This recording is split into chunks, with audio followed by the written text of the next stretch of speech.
ኪዳነ ምሕረት እናቴ ምሕረትን እንዲያገኝ ብሎ ጌታ ይስጠው። አው ከፍ ብዬ አነብላችኋለሁ። ጌታ ለሄኔሲፎሩ ቤተሰቦች መጽናናትን ይስጣቸው፣ ምሕረትን ይስጣቸው። ብዙ ጊዜ አሳርፎኛልና በሰንሰለቴም አላፈረበትም። ነገር ግን በሮም ባደረ ጊዜ ፈልጎ አገኘኝ። በዚያን ቀን ከጌታ ምሕረትን እንዲያገኝ ጌታ ይስጠው፣ እንዴት እንዳገለገለኝ አንተ ታውቃለህና ይላል። ስለ ቃሉ የአምላካችን ስም የተመሰገነ ይሁን።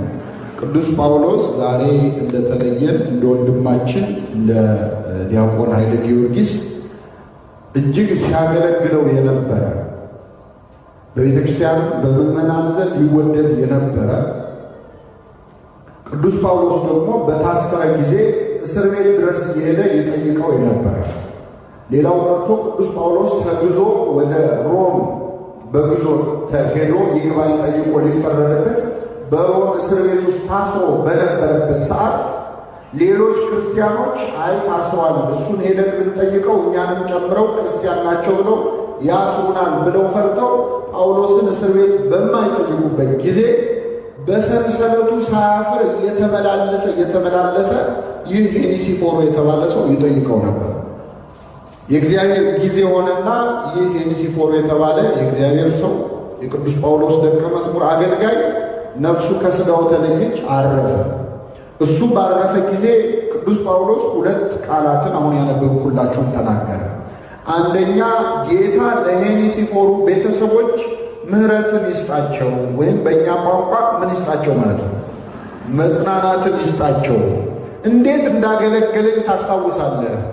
እንዴት በሮም እንኳን ባደረ ጊዜ ፈልጎ አገኘኝ። በሰንሰለቴ ሳያፍር ይጠይቀኝ ያገለግለኝ ነበር፣ እንደ አባት ያከብረኝ ነበረ። ለሱም ደግሞ በዚያን ቀን ክርስቶስ ሊፈርድ ዳግም በሚመጣበት ቀን ምሕረትን እንዲያገኝ ጌታ ይስጠው። ለወንድማችን ለዲያቆን ኃይለ ጊዮርጊስ ይህን ጸሎት ያድርግልን። ይህንን ቃል መነሻ አድርገን እንደው አንድ ሶስት ቁም ነገሮች እንመለከታለን። መቼስ ክርስቲያኖች ሞት እዚህ ጉባኤ ላይ ከተገኘነው ሰዎች የማይሞት ሰው አለ? የለም። መቼ እንደምንሞት አናውቀው። እግዚአብሔር አንዱ ቸርነቱ የምንሞትበትን ቀን መሸሸጉ ነው። አንድ ሰው የሚሞትበትን ቀን እንዳያውቅ አድርጎ ነው እግዚአብሔር ያስቀመጠው። ቢነግረን ኖሮ ምን ይፈጠር ነበር? መቼ እንደምንሞት ብናውቅ ኖሮ አሁን አንተ ይህን ያህል ዓመት ነው የቀረ፣ ከዚህ በኋላ ይህን ያህል ዓመት ነው የቀረሽ ተብሎ በትክክል የምንሞትበትን ቀን ብናውቀው ምን የሚፈጠር ይመስላችኋል? ምናልባት ቤተ ክርስቲያን ውስጥ አሁን ስላለን አይ ቀኑን ካወቅነውማ ንስሐ እንገባለን፣ ያስቀየምነውን ሰው ምን እናደርጋለን እንላለን። ግን በፍጹም እንደዛ ላናደርግ እንችላለን። ሰው የሚሞትበትን ቀን ቢያውቅ ምን እንደሚያደርግ ይሄ እድል ተሰጥቶት አሳይቶናል። በኖህ ዘመን 120 ዘመን ተሰጥቷቸው ነበር የሰው ልጆች። ስንት ዓመት? 120 ዓመት ተሰጥቷቸዋል። ወደ እግዚአብሔር ተመለሱ፣ ንስሐ ግቡ ተባሉ። 120ማ ከሆነ 100ውን ዓመት እንጨፍርና 20ውን ዓመት ምን እናደርጋለን? ንስሐ እንገባለን። አንድ ሰው ከዚህ በኋላ 10 ዓመት ነው የምትኖረው ቢባል ምናልባት 9ኙን ዓመት እንደፈለገ ይሆንና የቀረችዋን አንዷን ዓመት እሱም ጻድቅ ከሆነ እሱም ጥሩ ሰው ከሆነ አንዷን ዓመት ንስሐ ይገባል። ሌላው ሰው ግን እንደ ዕለቷ እስክትደርስ ጠብቆም ኃጢአትን ሊሰራ ይችላል። እስከ መጨረሻ ህቅታው ድረስ ኃጢአትን ሊሰራ ይችላል። ስለዚህ እግዚአብሔር ይህንን ጠባያችንን ስለሚያውቀው የሰውን ድካሙን አንተ ታውቃለህና ይላል ቅዳሴያችን። ድካማችንን ስለሚያውቀው እግዚአብሔር የሞት ቀናችንን ከእያንዳንዳችን ላይ ሰውሮብናል ማለት ነው። አሁን ዛሬ በወንድማችን እረፍት ምክንያት ተሰብስበን ጸሎተ ፍትሐት ሲደረግ ሲታዘብ ሁላችንም አዝነናል። እንግዲህ ሐዘን ቤት መሄድ እንደውም ጠቢቡ ሰሎሞን ሰርግ ቤት ከመሄድ ለቅሶ ቤት መሄድ ይሻላል ይላል። ምክንያቱም የሰው ሁሉ መንገድ ወደዚያ ነው እና ይላል። ሰርግ ቤት ሄደ ሰው ጨፍሮ በልቶ ጠጥቶ ተሳክሮ ነው የሚወጣው። ሐዘን ቤት ግን የሄደ ሰው ያዝናል። ለጊዜውም ቢሆን የሚሞትባትን ቀን የማሰብ ዕድል ይሰጠዋል። እና አሁን እዚህ መካከል ለወንድማችን ፍትሐት እያደረግን እንኳን ከዚህ በኋላ ሄጄ ምንድን ነው የምሰራው እያለ የዓመት ዕቅድ የሚያቅድ ሰው አለ። ቀብር ላይ ቆሞ ማለት ነው። ደካሞች ነን። የምንሞትበትን ቀን ሰውሮታል እግዚአብሔር፣ አናውቀው ግን አስቡ ይላል። እንደውም አንዱ የቅዱሳን ሥራ ተዘክሮተ ሞት ነው፣ ሞትን ማስታወስ ነው። እግዚአብሔር ሞታችንን ለማስታወስ በቸርነቱ ይርዳል። ወንጌላዊ ዮሐንስ ይገርማቸዋል። ከ12 ሐዋርያት አንዱ ወንጌላዊ ዮሐንስ ሕይወቱን ሙሉ በሐዘን ያሳለፈ ሐዋርያ ነበር ከሌሎች በተለየ። እንደውም ቁጹረ ገጽ ይሉታል ሊቃውንት፣ ፊቱ በሐዘን የጠቆረ ይሉታል። ዕድሜውን ሙሉ ዓርብ ዕለት ክርስቶስ የተሰቃየውን ስቃይ አይቶ ሕሊናው ላይ ስለተቀረጸ ልክ ለገላትያ ምዕመናን እንደተደረገው ለእርሱም ኢየሱስ ክርስቶስ እንደተሰቀለ ሆኖ በልቡናው ተስኖ ስለነበር በሕይወት ዘመኑ ፊቱ በሐዘን እንደከሰለ እንደጠቆረ እንዳዘነ ነው የኖረው። አንድ ቀን ግን እንደው ከአንጀቱ ስቋል ይባላል። ቅዱስ ዮሐንስ በጣም የሳቀበት ቀን አለ። መሳቅ አቁሟል እኮ አዝኗል። ግን አንድ ቀን እንደው ከልቡ ነው የሳቀው። ምን አይነት ቀልድ ቢነገረው ነው የሳቀው ካላችሁ፣ አንድ ሰው ልብስ ሲያሰፋ አይቶ ነው የሳቀው። ምን ሲያደርግ? ልብስ። አሁን ልብስ ማሰፋት ምን ያስቃል? ቅዱስ ዮሐንስ ንጻሬ መላእክት ላይ ስለደረሰ ከመላእክት ጋር እስከመነጋገር ስለደረሰ አንድ ሰው ልብስ ሲያሰፋ አየው፣ ይከራከራል። እንዲያርገ ስፋልኝ እያለ ሲጨቃጨቅ የእግዚአብሔር መልአክ መጣና ለቅዱስ ዮሐንስ ይሄ ሰውዬ ነገ ጠዋት ነው የሚሞተው ብሎ ነገረው ይላል። ነገ ጠዋት የሚሞት ሰው አሁን ምን እያደረገ? ልብስ እያሰፋ እንዲያርገ ስፋው ይላል። ብዙ ልብስ ያሰፋን ሰዎች አለን። ብዙ ዓመት እንደምን ከልብስ አልፈን ለቦታ ለመሬት ለትንሽ ነገር ከሰው ጋር የምንጣላ መቼ እንደምንሞት አናውቀው። አሁንም ሰላም የማንላቸው ሰዎች ነው እማናናግራቸው። እሷን ከማናግር እሱን ከማናግር እንደው ብሞት ይሻለኛል የምንላቸው ሰዎች ነው። መሞታችንን ረስተነዋል። እንደው ሞታችንን ለማስታወስ እግዚአብሔር በቸርነቱ ይርዳል። እንደው መጽሐፈ መቃብያን ላይ የምትሞቱባትን ቀን አስቡ ይላል። የሞታችሁ ቅዱሳን ነው። በገዳማውያኑ ሕይወት በዜና የምናየው ይህን ነው። ደጋግሞ ሞታቸውን አንዳንዶቹ የሚገነዙበትን ልብስ ይዘው ይዞረዋል። ሲወጡ ሲገቡ ያንን ልብስ እንዲያዩት። አንዳንድ ቅዱሳን ከቅዱሳን አጽም ጋር ነው የሚተኙት። አባቶች ገዳም ውስጥ ሆነው ከነሱ ቀድሞ የሞቱ ቅዱሳን አጽም አጠገባቸው ያደረጋል። ለምን? ያንን አጽም ባዩ ቁጥር ነገ እነሱ እንደሚሞቱ እንዲያስታውሱ።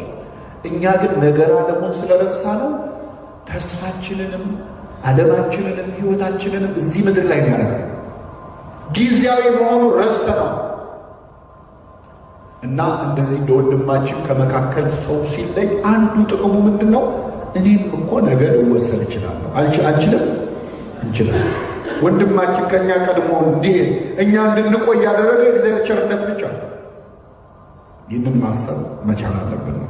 ይህ መጀመሪያው ነው። ሌላው ምዕመናን መቼስ አታልቅሱ አይባልም። እዚህ መካከል እንግዲህ ወንድማችን እጅግ በመልካምነት በቤተክርስቲያን አገልግሎት የሚታወቅ ወንድማችን ነው። እህቶቻችን፣ ወንድሞቻችን ሁላችንም መጠኑ ይብዛ ይነስ እንጂ ሁላችንም አዝነናል። መቼስ ሰው የሞተ ቀን ክፉ ነገሩ አይነገርም አይደለ? እንዲያረገ እንዲያ ይባላል። ለዚያ ሳይሆን በእውነት ወንድማችን እጅግ መልካም ወንድም ነበር እና አታልቅሱ አይባልም። እንኳን ለወንድም ለእህታችን ቀርቶ ለክርስቶስ ራሱ ቤተክርስቲያን በቅዳሴ ላይ የምትወዱት ምን በሉለት? አልቅሱለት ትላለች። እንዴ ተነስቷል እኮ ሞትን ብላ አድርጎ አድርጓል፣ ግን አልቅሱለት ትላለች። ሞቱን አስብ። ስለዚህ አታልቅሱ አይባልም። ክርስቶስም አልቅሷል። ክርስቶስ አልዓዛር የተባለ ወዳጁ ከሁለት እህቶቹ ጋር ይኖር ወደነበረበት ቤት ሄደ። ታሞ ሳለ ጠሩት፣ አልመጣም። በኋላ ግን ሲመጣ አልዓዛር ሞቷል። ሁለቱ እህትማማቾች ተራ በተራ እየመጡ ከጌታ እግር ስር ወድቀው አለቀሱ። ጌታ ሆይ አንተ በዚህ ኖረ ቢሆን ኖሮ ወንድሜ ባልሞተም ነበር ብለው አለቀሱ። አንተ በዚህ ኖረ ቢሆን ወንድሜ ምን ባላለ። አንዳንዴ ሰው ሲሞት እንዲህ ተደርጎ ቢሆን ኖሮ እኮ አይሞትም ነበር፣ እንዲህ ባይደረግ ኖሮ ይቆይ ነበር። ብዙ ምክንያቶች እናቀርባለን። የሞት ቀንን የሚወስነው ማን ነው? እግዚአብሔር። እሱ ካልፈቀደ ነፍስ ከስጋ ልትለይ ትችላለች? አትችልም። ሰው ራሱ ፈልጎ ነፍሱን ለማውጣት ብሎ እንኳን ያለ ፈቃድ እግዚአብሔር ነፍስ ከስጋ አትለይ። ግን ደካሞች ስለሆነ እንዲህ ላይ ቢደረግ ኖሮ እንዲህ ባይሆን ኖሮ ቢሆን ኖሮ እያለን እናበጃለን። እና ክርስቶስን እነዚህ ሴቶች አንተ ኖረ ቢሆን ኖሮ አሉት። አንተ በዚህ ብትኖር ኖሮ ወንድሜ ምን አይልም አይሞትም። ክርስቶስ አሁን አንተ በዚህ ኖረ ቢሆን ይባላል? እግዚአብሔር የሌለበት ቦታ አለ? የለም። የአልዓዛርን ነፍስ ከስጋ የለየው እኮ ራሱ ክርስቶስ ነው። ግን ሰው ደካማ ነው፣ አንተ ኖረ ቢሆን አሉ። አለቀሱ። ሰው ሁሉ አብሮ አለቀሰ። ኢየሱስም እርስ በርስ ሲላቀሱ ሲያይ አዘነ፣ በመንፈሱ ታወከ፣ እንባውንም አፈሰሰ ይላል። አለቀሰ ክርስቶስ። አሁን ከጥቂት ደቂቃ በኋላ ከሞት ያስነሳው እንደሚያስነሳው እያወቀ ግን አለቀሰለት። ስለዚህ ክርስቶስ ለሚያስነሳው አልዓዛር ካለቀሰ እኛ ለማናስነሳ ወንድማችን ማልቀስ አንከለከል። አታልቅሱ አይባልም። እንባ አንዱ ጸጋ ነው። እንዲወጣልን አልቅሰን። እንባ ባይኖር ሰው እንዴት ነው የሚያርፈው? አሁን እኛ ሰለጠንንና አገራችን የለቅሶ ስርዓት አለው፣ ባህል አለው። ያ ሰው የለበሰውን ልብስ ይዘው ሁሉ ያለቅሳሉ አይደል? ያደርግ የነበረውን ነገር እያስታወሱ ያለቅሳሉ። አሁን እኛ ሰለጠንንና አልቃሹም ለቅሶም ሙሾም ቀረ። ከዛ ወደ ሳይካትሪስት ወደ ምን ደግሞ እየተባለ ሰው ሌላ ችግር ውስጥ ይገባል። የኛ እኮ የለቅሶ ባህላችን ራሱ እረፍት ይሰጣል፣ ሰላም ይሰጣል። ሰው ሲያለቅስ ነው የሚወጣለት። ስለዚህ አታልቅሱ አይባልም። በወንድማችን እረፍት እናዝናለን፣ እናለቅሳለን። ቅዱስ እስጢፋኖስ እንኳን ሰማይ ቆሞ በሞተ ጊዜ አለቀሱለት። በቤተ ክርስቲያን ታላቅ ለቅሶ ተደረገ።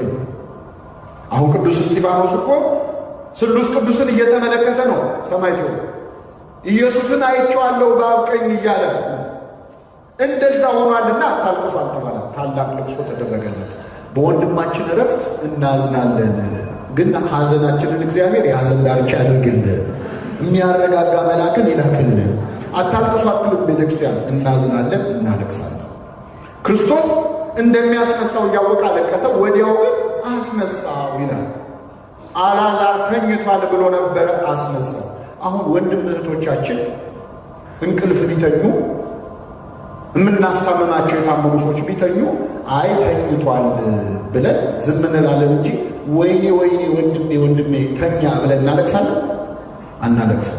ለተኛ ሰው ይለቀሳል? ለምንድን ነው የማናለቅሰው? ለተኛ ሰው የሞተስ ይነሳል አይነሳል? ተው እንጂ ምንድን ነው ሃይማኖታችሁ? ባካችሁ የሙታንን መነሳት ምን እናደርጋለን?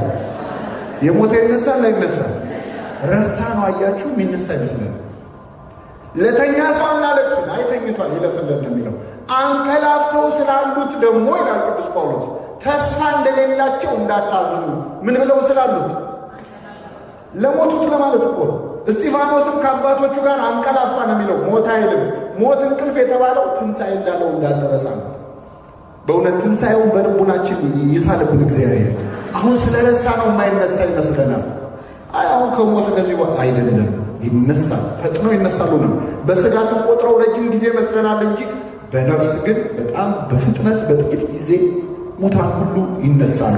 የሙታንን መነሳት ተስፋ እናደርጋለን። የሚመጣውንም ሕይወት ብለን ነው ቅድም የጸለይነው እና በተስፋ ትንሣኤ እንደሚነሱ በማሰብ ሐዘናችንን በገደብ በልክ ማድረግ አለብን። ከመጠን ያለፈ ሐዘን ሲሆን ምን ይሆናል? አናምንም ማለት ነው ያሰኛል። ሕፃን ተቃውሞም ይሆናል። አንዳንድ ያው ሕፃን ልጅ ዕቃ ስትቀሙት ያለቅሳል። ከዛ ለቅሶም በጣም ያበዛዋል። ለምንድን ነው በጣም የሚያበዛው? ዕቃውን ተመልሶ በጉልበት ታግሎ መቀማት ስለማይችል ቢያንስ በማልቀስ ተቃውሞ ሊገልጽ። ለቅሶ በጣም ስናበዛ አቅቶን ነው እንጂ እግዚአብሔርን እየተቃወሙ ነው ማለት ነው። በጣም መብዛት የለበትም። ግን አትዘኑ አይልም። ክርስቶስ ካለቀሰ እኛም እናለቅሳለን። እና ለወንድማችን የምናዝንበት የምናለቅስበት ምክንያት ይህ ነው። በእውነት ሐዘንን የሚያረጋጋ መልአክን እግዚአብሔር ለሁላችን ይላክልን። ሌላው ምዕመናን ወንድማችን በሥጋና ነፍስ መለየት ነው። ሞት እኮ 3 አይነት ነው ምዕመናን። በቁም መሞት ራሱ ሞት ይባላል። ሁለተኛው ነፍስ ከሥጋ መለየት ይባላል። ሦስተኛው ደግሞ መኮነን ነው። ሁለተኛው ሞት የሚባል ዘላለማዊ ሞት ማለት። ከሁለተኛው ሞት እግዚአብሔር ሁላችንን ይሰውረን። አሁን ስለ ሁለተኛው ሞት መቼስ ያየ የለም እዚህ መካከል፣ ግን ሁለቱን ሞቶች እያየን ነው። ወንድማችን የሥጋና የነፍስ መለየትን ሞት ሞቷል።